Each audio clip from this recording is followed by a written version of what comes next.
Before we begin, we'd like to acknowledge the people of the Kulin Nation in whose land we are gathered today. We pay respect to the elders, past, present, and future. Good day, everyone. My name is Karl Angelo Dabu. I am Adisregar. I'm Fulin Zhang, and we are the Group 3. For today's presentation, we are going to discuss our timeline project. Since our group loves to watch films and TV series, we have decided to focus on a film entertainment and media company that is known globally.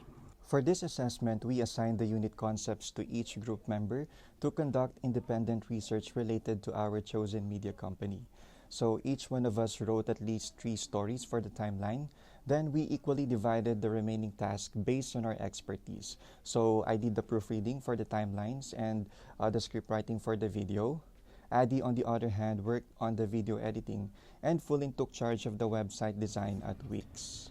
Growing up, you have probably heard about Looney Tunes with their famous characters like Bugs Bunny, Tweety Bird, or the Tasmanian Devil. Or maybe you have watched the Harry Potter series or the Justice League. All these were produced by a legendary company called Warner Brothers or Warner Bros. To begin with, we start our timeline in the 19th, the birth of an iconic company, the Warner Brothers Company. This company was formally established in 1923 by 4 brothers, Harry, Jack, Sam, and Albert Warner. But its humble beginnings can be tracked back as early as 1903, when the brothers first forayed in the film business as film exhibitors using only a portable projector. From then on, the company underwent a series of transformations before it became the iconic company that we know it today. Our next timeline took place in 1920s, and we call it the pioneers in synchronized sound and color film.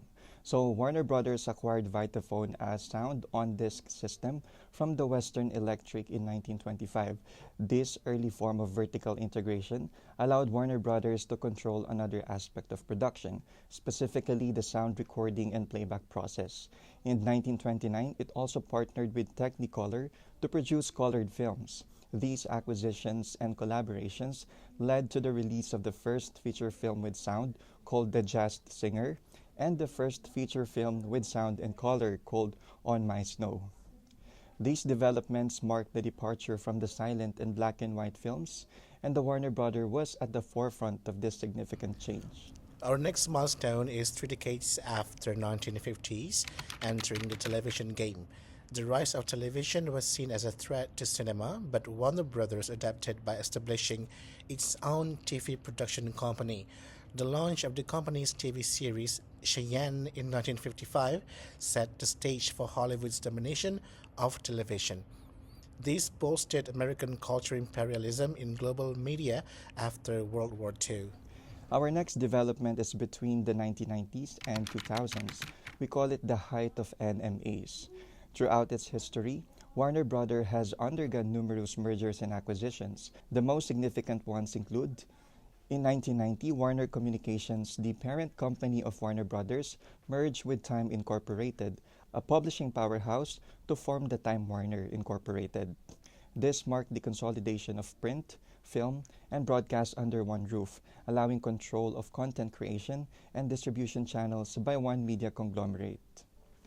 In 1996, Time Warner acquired Turner Broadcasting System, bringing in networks like CNN, TNT, TBS, and Cartoon Network. In 2001, Time Turner merged with American Online to bridge digital and traditional media. These mergers and acquisitions were made possible by deregulation, such as the 1996 Telecommunications Act, which lifted restrictions on media ownership. Now we're going to moving forward to 2010s, the era of Asian market dominations. This period is marked by 2 developments. In 2015, there was an entry into Chinese market when Warner Brothers started making Chinese films and drama series to penetrate the growing Chinese market. This was made possible through a joint venture with China Media Capital, establishing the Flagship Entertainment Group. This reflects Chinese media marketization or the loosening of the state-funded and politically controlled Chinese media toward commercial models. One aspect of this is privatization, which allows Chinese companies to collaborate with foreign firms. This is another facet of a non-Western culture gaining global dominance.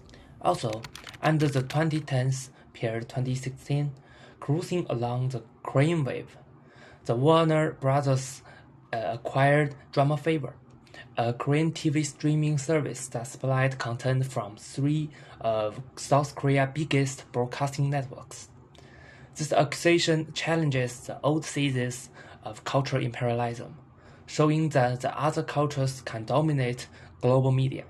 By purchasing Drama Fever, Warner Brothers catered to the demand of American audiences for Korean shows, a strong manifestation of how you are Korean global imperialism. This move highlights the growing trend in the global media industry that content is no longer saturated by a single culture. Now, for our last three developments, we will focus on specific year. So for 2020, we call it that the streaming platform begins. So Warner Brothers entered the streaming game with HBO Max to compete with the streaming giants like Netflix and Disney+. HBO Max's strategy was not just to make American shows available overseas, but to win wider local audience. As part of its local adaptation strategy, HBO Max invested in local productions in Turkey and partnered with Nine Entertainment in Australia for advertising. This form of transnationalization of media is profit-driven and strategically designed for the streaming platform to gain more local subscribers. The next is 2021, when the Warner Bros. Gave in to fan pressure. On March 18, 2021, Warner Brothers released the director's cut of the 2017 Justice League film on HBO Max. It was finally responding to the release on Snyder Cut campaign of the fans. During the 2017 production of the original film, director Zack Snyder stepped down due to personal reasons. Another directors took over and made changes that did not sit well with the fans. They launched an online campaign supported even by celebrities. They rented a plane and billboard at the Times Square to showcase the hashtag release the Snyder Cut.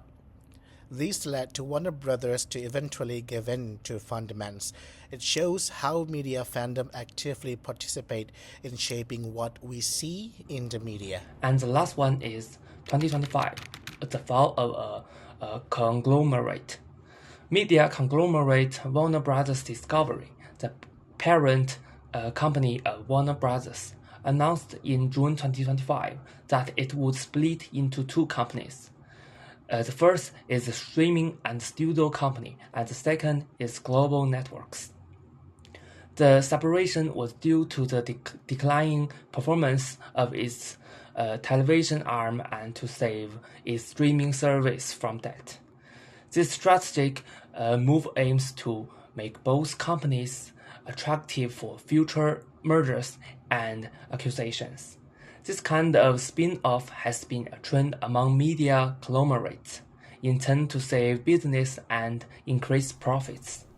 For more than a century, Warner Brothers has been a pioneer in film and television development, not just in America, but around the world. In the years to come, it will surely continue to evolve and adapt to the changing demands of the industry. But one thing remained constant: the legacy and milestone that it brought to the industry will always be an interesting subject for students of the global media industry. That's the end of the presentation. Thank you for your time.